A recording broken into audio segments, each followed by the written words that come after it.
कोणत्या तारखेला दिले? 4 4 कोणती? 5व्या महिन्याची 4 मे. ठीक आहे.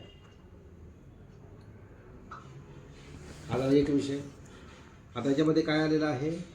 याच्यामध्ये 3,21,000 4 मेला दिले आणि त्याच्यानंतर डिझेल वगैरे जे काही आहे, बरोबर आहे. पूर्ण टोटल खर्च हे नंतरचे 45 आहे. 4,500. सॉरी 4,500. म्हणजे 3,21,000 4,500 येणार आहे. हो. बरोबर आहे. प्लस आपण बघू 4,500. ठीक आहे. त्याच्यानंतर रोख रकमेवरचं व्याज, म्हणजे याच रकमेवरचं व्याज असलं पाहिजे. हो. 3,21,000 व्याज रोख रक्कम जी तुला दिली, तुला कॅश दिले ना, बरोबर आहे की नाही. तर कॅश दिल्यामुळं याच्याकडे यानं तुझ्याकडून समजा 5,000 घेणं आहे, समजू का दिले. कोणते? हे जे रोख आहे ना, व्याज नाही, हे कसं आहे, याला गाडी घेऊन द्यायची होती म्हणून ते पैसे मी आपल्या त्या महिन्यात ठेवलं होतं बँकेत. याला गाडी घेऊन द्यायची आहे म्हणून.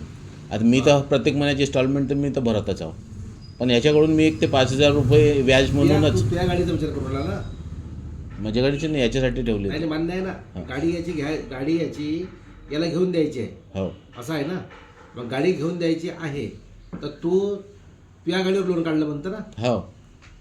बरोबर आहे काय. म्हणजे तू जे 3,21,000 रुपये जे दिलेले आहे, हा, माझ्या गाडीवर लोन. हे तुझ्या गाडीवरलं लोन आहे. तू तुझ्या गाडीवर लोन काढलं आणि तेवढं 3,21,000 समजू आपण. मग त्याच्यामध्ये हे 4,500 आले आणि म्हणजे टोटल काय हे किती आले? खाण्यापिण्याचा खर्च पकडून तुम्ही 3,32 पकडले. 3,32 पकडा. हा, म्हणजे 3,32 सरळ म्हणजे टोटल डायरेक्ट पकडू ना, नाही काय. 3,32 मी खर्च लावला असं समजून घ्या.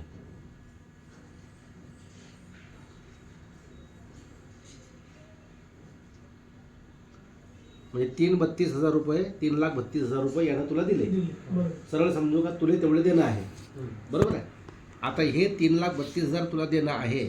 तर याच्यानंतर तू जे समजा जे काही असेल तुझा विषय झाला, तुला सरळ म्हणणं आहे का, तुझे